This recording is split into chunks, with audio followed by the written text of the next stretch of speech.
ಗಿಡದ ಎಲೆಗಳು ಹಳದಿ ಬಣ್ಣಕ್ಕೆ ತಿರುಗ್ತಾ ಇದ್ರೆ, ಗಿಡಗಳಲ್ಲಿ ಬೆಳವಣಿಗೆನೆ ಕಾಣಿಸ್ತಾ ಇಲ್ಲ ಅಂತಾದ್ರೆ, ಅಥವಾ ಗಿಡಗಳಲ್ಲಿ ಹೂವು ಹಣ್ಣುಗಳು ಬರ್ತಾ ಇಲ್ಲ ಅಂತಾದ್ರೆ, ನಾವು ಕಡಲೆ ಹಿಂಡಿಯನ್ನ ಬಳಸೋದ್ರಿಂದ ಈ ಸಮಸ್ಯೆಗೆ ಪರಿಹಾರವನ್ನ ಕಂಡುಕೊಳ್ಬಹುದು. ನಾವು ಕಡಲೆ ಹಿಂಡಿಯನ್ನ ಗಿಡಗಳಿಗೆ ಹಾಕೋದ್ರಿಂದ ಗಿಡಗಳು ಚೆನ್ನಾಗಿ ಬೆಳೆದು ಎಲೆಗಳು ಹಸಿರಾಗಿ ಹೂವು ಹಣ್ಣು ಕಾಯಿಗಳು ಬಿಡೋಕೆ ಹೆಲ್ಪ್ ಮಾಡತ್ತೆ.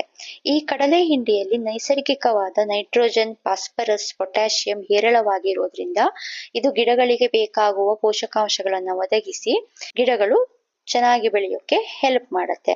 ಇದು ಗಿಡದ ಬೇರುಗಳನ್ನ ಬಲಪಡಿಸಿ ಗಿಡಗಳನ್ನ ಚೆನ್ನಾಗಿ ಬೆಳೆಯೋಕೆ ಸಹಾಯ ಮಾಡತ್ತೆ.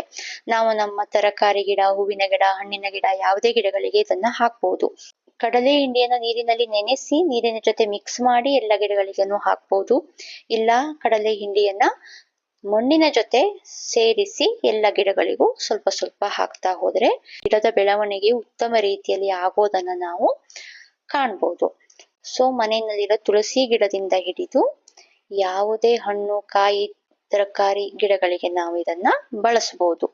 ಇದನ್ನ ಸ್ವಲ್ಪ ಸ್ವಲ್ಪ ಹಾಕ್ತಾ ಹೋಗ್ಬೇಕು, ತುಂಬಾ ಹಾಕೋ ಹಾಗಿಲ್ಲ. ವೆರಿ ಪವರ್ಫುಲ್ ಆಗಿರೋದ್ರಿಂದ ಸ್ವಲ್ಪ ಸ್ವಲ್ಪ ಹಾಕ್ತಾ ಹೋದ್ರೆ ಸಾಕಾಗತ್ತೆ.